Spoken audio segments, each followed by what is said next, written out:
Olá a todos, sejam todos bem-vindos a esse curso de Justiça Restaurativa. Meu nome é Maxwell Dias e estou aqui para ajudar vocês nesse processo de aprendizagem, em que a gente vai poder conhecer um pouco mais sobre a prática da Justiça Restaurativa e sobre como esse sistema, sobre como esse modelo pode auxiliar na construção de um processo penal mais democrático, com maior participação dos envolvidos no conflito criminal e com maior atendimento e proteção às vítimas. Esse tópico cuidará especificamente de uma parte mais teórica, em que nós poderemos ver alguns conceitos sobre o que é considerado vítima, tanto para o direito penal quanto para o processo penal, passando ali pela criminologia e também fazendo menções a alguns tratados internacionais que trazem essa temática. Portanto, esse primeiro tópico é um convite a você, participante do nosso curso, a compreender teoricamente no que consistiria a vítima e principalmente qual é o papel da vítima nesse processo penal, no modelo tradicional e também naquilo que propõe o modelo restaurativo. Então, para que nós iniciemos o nosso estudo, eu vou fazer menções a alguns pontos que estarão no nosso material e que são importantes para a compreensão, para que nós também compreendamos no momento em que formos verificar a prática da justiça restaurativa com relação à vítima. Em primeiro lugar, é necessário que nós tomemos um pouco sobre o que é o conceito da vítima e como ela é enxergada pelas diferentes ciências criminais. Para o direito penal, a vítima vai assumir a condição de sujeito passivo do crime. Ou seja, é aquela pessoa sobre quem a conduta criminosa incidiu. Isto é, aquela pessoa que sofreu os danos causados pela conduta delituosa.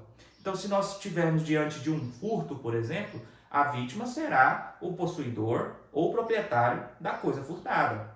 Em um roubo, a vítima será aquela que sofreu a ameaça ou o emprego da violência com a finalidade de subtração de algo de sua propriedade.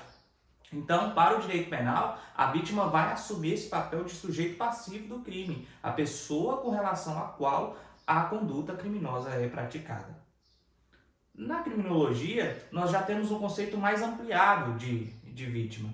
Criminologia que durante muito tempo sofreu do mesmo vício do modelo tradicional de focar muito no crime e no criminoso. Para a escola clássica da criminologia, o mais importante a ser estudado era o próprio crime, era a própria conduta que seria verificada, que seria tipificada enquanto delito. Já para os positivistas, sobretudo a figura do Lombroso, o mais importante seria estudar o criminoso, o delinquente, naquela visão positivista. Contudo, principalmente depois do pós-Segunda Guerra Mundial, na criminologia nós temos uma vertente chamada de vitimologia, em que vai se estudar o próprio papel da vítima no contexto criminal e sobre quais são os processos de vitimização, por exemplo. Então, para a vitimologia, nós vamos ter um conceito mais ampliado de vítima, em que nós vamos poder verificar que vítima vai ser não somente aquela que foi atingida por um delito, mas também por outros infortúnios da vida cotidiana. Pode ser, por exemplo, um evento da natureza ou um acidente. Então, você vai ter um conceito mais ampliado de vítima para a criminologia e para essa vertente chamada de vitimologia. Trazendo esses conceitos para o processo penal, a vítima passou por diferentes formas de tratamento dentro do processo. Nós falamos no nosso material didático de pelo menos 3 fases ao longo da história em que a vítima recebeu diversos tratamentos pela própria processualística penal. O primeiro deles, essa primeira fase, é chamada de fase de ouro da vítima, em que a vítima era concedido um papel de protagonismo, um papel de evidência dentro do processo. Isso porque o conflito criminal era entendido como algo a ser resolvido entre o criminoso e a vítima. Portanto, era concedido à vítima a possibilidade de valer-se da autotutela ou mesmo da composição dos danos entre o criminoso e a vítima para que aquele conflito fosse resolvido. Não havia ainda a figura do Estado enquanto protagonista, enquanto preponderante nesse sistema de resolução de conflitos. Essa idade de ouro, que vigorou pelo menos até a fase da Idade Média, ela tinha alguns inconvenientes. dentre os quais era fazer prevalecer a lei do mais forte. Isso porque nem toda vítima poderia se valer de uma autotutela, resolver por si mesmo o conflito criminal e defender-se do criminoso. Não havia ali uma situação de isonomia, de igualdade, o que impedia a formulação de uma justiça efetiva, além do que, para as modernas sociedades, essa autotutela, esse fazer justiça com as próprias mãos, não é considerado um meio idôneo e democrático de processo penal. Ocorre que, a partir da Alta Idade Média, nós temos uma nova fase sendo instaurada, que é chamada fase da neutralização. Nessa fase, o Estado, principalmente através do advento dos Estados absolutistas, nós temos que o Estado ele monopoliza, ele toma para si a violência legítima. Isto é, apenas o Estado poderia ali infligir a pena. Somente o Estado poderia ter o direito de punir, não era mais conferido à vítima. E com o Estado tornando-se o protagonista, a vítima é relegada a um papel secundário, um papel de coadjuvância. Isto é, a vítima passa a ser apenas um objeto de prova, uma testemunha. Não é mais o protagonista do processo. Gera-se então a fase da neutralização ou do esquecimento da vítima. A vítima é colocada no segundo plano e somente o Estado exercerá ali o direito de punir, a vítima figurando apenas como uma mera testemunha. Com a Segunda Guerra Mundial e todas as atrocidades que foram cometidas durante esse evento, a vítima passa por um novo processo dentro do processo penal, que é o processo do resgate. A vítima que antes era protagonista na Idade de Ouro e que depois passou a ser neutralizada na fase do esquecimento, passa a ser resgatada.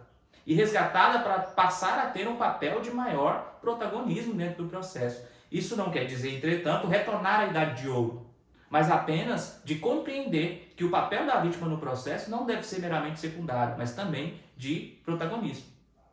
Com isso, nós vivemos hoje o que nós podemos chamar de idade do resgate do papel da vítima, em que a vítima não é mais apenas um coadjuvante do processo, não é mais um mero participante passivo, não é mais um mero sujeito passivo do crime, como dizem os penalistas. Essa fase do resgate, que nós ainda não alcançamos de todo, está em pleno desenvolvimento, nós podemos verificar no Brasil através de uma paulatina mudança legislativa que tem trazido a vítima para o contexto do processo penal com maior evidência.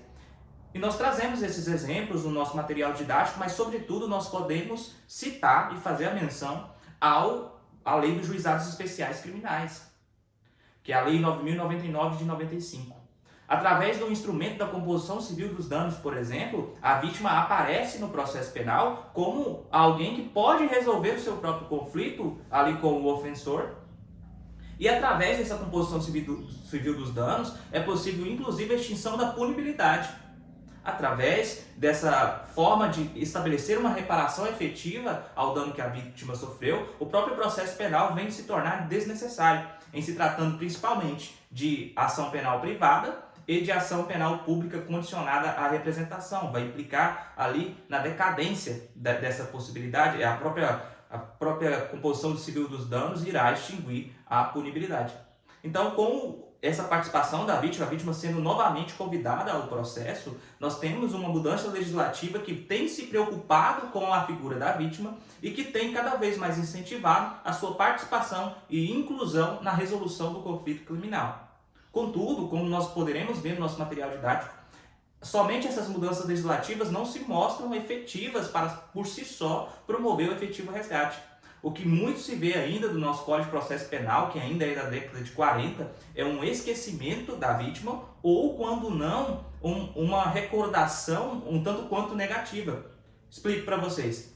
A vítima no processo penal, no Código de Processo Penal, ela é vista sobretudo enquanto testemunha. E testemunha enquanto fonte de produção de prova. Por isso que o nosso Código de Processo Penal vai chegar ao ponto de trazer a possibilidade de condução coercitiva da vítima para ser ouvida em juízo. Essa possibilidade, que é capaz de trazer novos danos adicionais àqueles já sofridos pela vítima, é entendido como uma forma de, apesar do processo penal que nós vivemos hoje se pretender em uma fase de resgate, nós ainda temos muitas práticas que não remetem a essa fase, que na verdade são capazes, aliás, de ocasionar mais danos à vítima. E sobre esse ocasionamento de mais danos à vítima é que nós trataremos no nosso próximo vídeo que trará um entendimento sobre as formas de vitimização. seja vitimização primária, secundária e terciária. Eu espero vocês lá. Muito obrigado e vamos continuar nesse curso.